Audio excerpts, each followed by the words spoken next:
imitators of Christ. Be Christ-like. The believer can work toward transforming his or her community and society, but he's not going to do it by bombing abortion clinics or protesting in some violent manifestation. Your kingdom come is committing to live out the Beatitudes and the ethics of the Sermon on the Mount. But kingdom living does make some difference in the world. There have been great social reforms that have their roots in kingdom living. The abolition of slavery came through the kingdom living of William Wilberforce.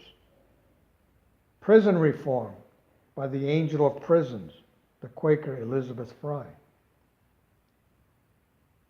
The angel of Crimea, Florence Nightingale, who in 1837, at the age of 17, which would surprise some, felt called by God to go into the field of nursing. And look at the advances that came out for medical care through her. His kingdom is here. It is now in us, but we pray, your kingdom come. We pray for the final, the ultimate establishment of God's kingdom.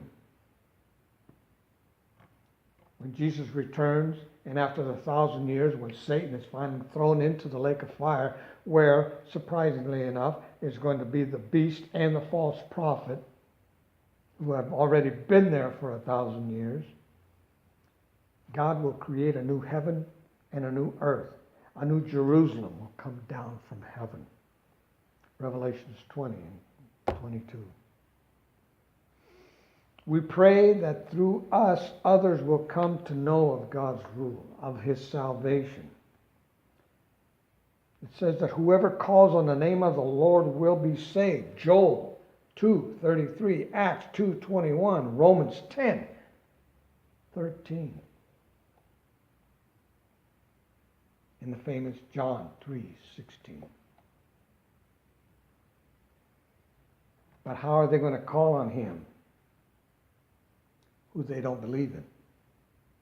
How are they going to believe in Him if they haven't heard anything about Him? And how are they going to hear if they don't have anybody telling them? How are they going to preach or tell someone unless someone is sent? Paul's letter to the Romans 10, verse 13 through 15. So Jesus said, "Go therefore and make disciples." Mark 16, Matthew 28. Your kingdom come. 3 words. Big prayer. And it is dependent on a big God. Are our lives big enough to pray your